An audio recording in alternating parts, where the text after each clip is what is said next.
네, 안녕하세요. 정재환 형제입니다. 기도 잘 하고 계시나요? 저는 오늘 기도에 대해서 여러분들께 말씀드릴 것입니다. 영상을 보고 나서는 제가 여러분들께 말씀드린 성경 구절을 여러분의 성경책에 꼭 표시해 두길 권합니다.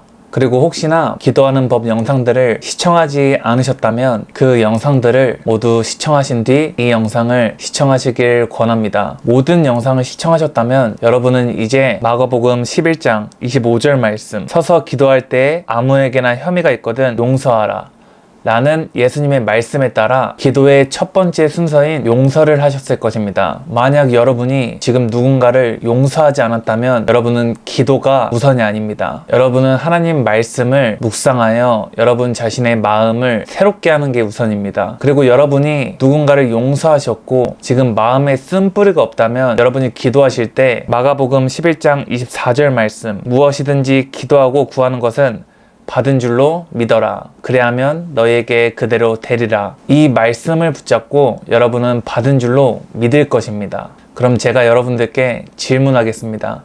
여러분 정말 기도를 받은 줄로 믿습니까? 정말 기도를 받은 줄로 믿는다면 여러분은 분명 하나님께 감사의 찬양을 할 것입니다. 기도를 하신 다음에 감사의 찬양을 하신 적이 있습니까? 여러분이 만약 제 사역 현장을 함께 동행한다면 여러분은 제가 설교를 끝나고 제가 안수를 하기 전에 찬양 인도자에게 계속해서 하나님을 찬양하라고 말하는 것을 여러분은 발견하실 수 있을 것입니다. 왜냐하면 저는 찬양이 기도의 응답을 가져오며 찬양 가운데 주님이 거하시며 찬양 가운데 더 많은 기름 부음이 임한다는 영적 비밀을 성경 말씀을 통해서 깨달았기 때문입니다. 저는 오늘 이 부분에 대해서 여러분들께 알려드리려고 합니다. 먼저 기도의 응답입니다. 여러분 놀라시겠지만 찬양은 기도의 응답을 가져옵니다. 늘 그랬듯이 함께 하나님 말씀을 같이 보겠습니다. 사도행전 16장 25절에서 26절을 보겠습니다.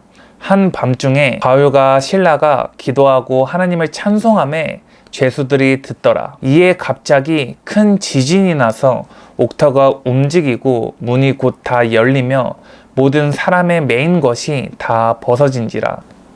바울과 실라는 기도와 함께 하나님을 찬송하였습니다. 이 구절에서 바울과 실라가 기도하고 찬송한 것을 죄수들이 들었다고 말씀하십니다. 그만큼 그들은 큰 소리로 기도하고 하나님을 찬송했다는 말입니다. 그리고 그러한 기도와 찬송을 하나님께서도 들으셨습니다. 하나님의 능력이 임하여서 옥을 흔들어 버리자 옥문들이 활짝 열리고 죄수들의 발에 매인 것이 풀려나갔습니다. 하나님께서는 그들의 기도에 응답을 하신 거였습니다.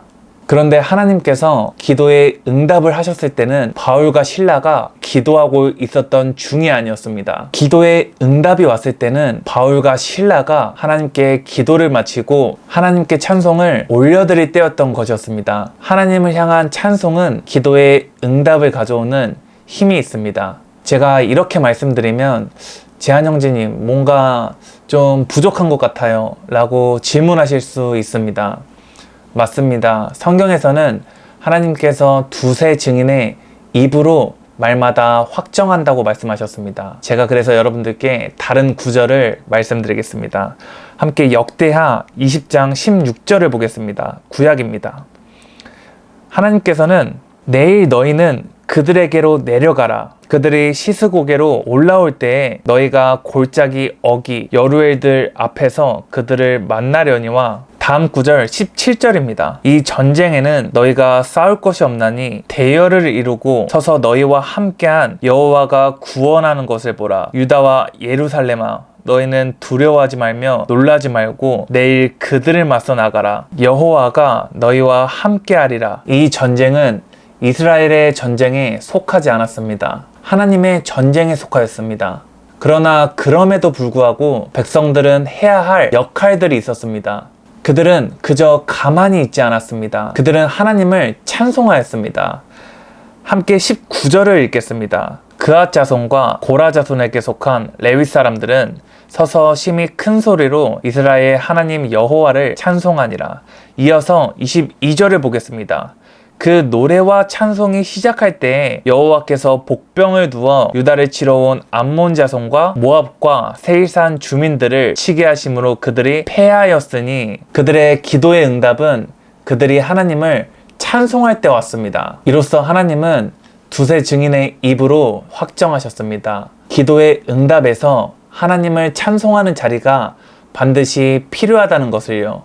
기도는 중요하며 기도의 자리가 있습니다. 그러나 기도만으로는 일이 이루어지지 않습니다. 아마 여러분이 지금 똑같은 문제를 가지고 기도하는 것을 멈춘 다음에 하나님께 찬송을 시작한다면 여러분은 머지않아서 기도의 응답을 확인하실 수 있을 것입니다.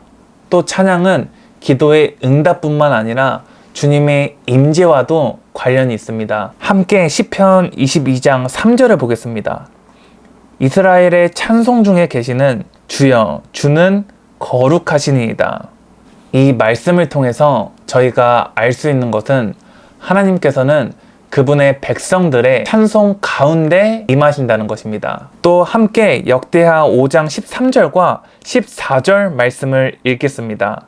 나팔 부는 자와 노래하는 자들이 일제히 소리를 내어 여호와를 찬송하며 감사하는데 나팔 불고 재금치고 모든 악기를 울리며 소리를 높여 여호와를 찬송하여 이르되 선하시도다 그의 자비하심이 영원히 있도다 하매 그때 여호와의 전에 구름이 가득한지라. 제사장들이 그 구름으로 말미암아 능히 서서 섬기지 못하였으니 이는 여호와의 영광이 하나님의 전에 가득함이었더라. 여기서 이들은 하나님의 자비와 하나님의 선하심을 고백하며 찬송하기 시작하였습니다.